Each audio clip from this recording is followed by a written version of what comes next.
In the case of Vicente de Chua Jr., an able seaman who was dismissed from this position on the MT Wawasan Ruby.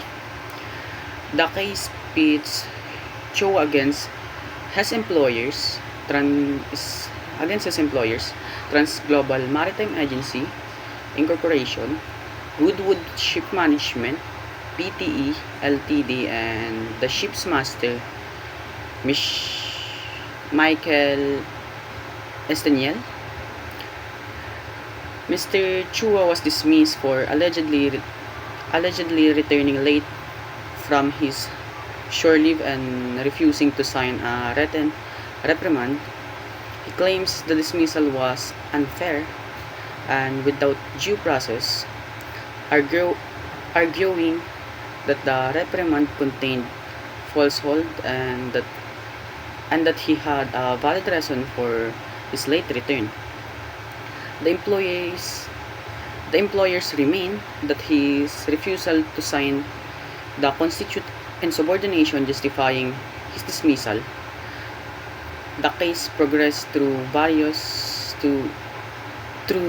levels of the Philippine legal systems. The labor arbiter ruled in favor of the employers, finding Chua's dismissal justified due to the insubordination. However, the arbiter also acknowledged that the employers didn't provide proper termination notice.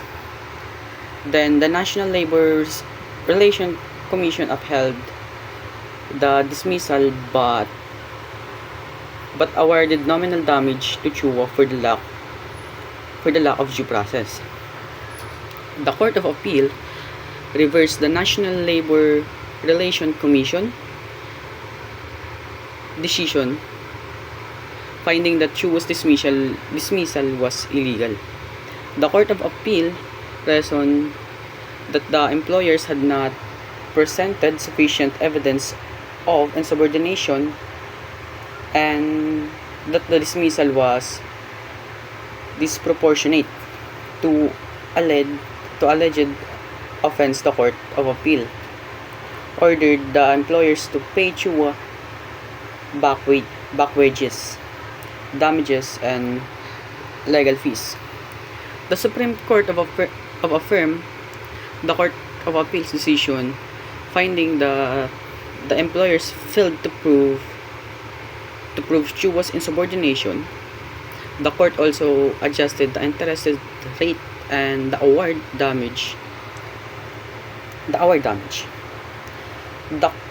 court also clarified that insubordination requires willful disobedience of a reasonable and also a lawful order related to the employee's duties. Due to the process, the court emphasized the importance of providing seafarers with proper notice of charges and an opportunity to explain themselves before dismissal. This case highlights the importance of ethical consideration in maritime labor relations. The employer's actions in this case, particularly their failure to follow due process and also their reliance on insufficient evidence, raise serious ethical concern. The Supreme Court's decision underscores the importance of balancing the need for order and discipline on ships with the fundamental rights of seafarers. Fair treatment of seafarers. Employers have the responsibility to provide safe and fair working environment for seafarers, including fair dismissal procedures. Respect for seafarers' rights. Seafarers have the right to due process and to be treated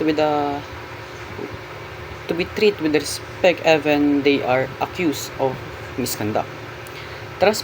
Transparency and honesty. Employees should act fairly and transparently in their dealings with seafarers.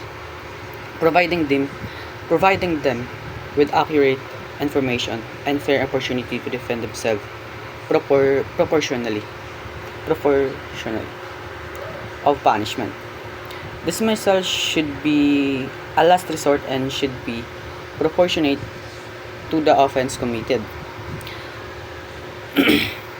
The duty framework provides it's important for analyzing the ethical dismission of this case by carefully considering the relevant duties, gathering facts, and evaluating the potential consequences of deferred action. Individuals and organizations can make decisions that are both morally and sound beneficial to all.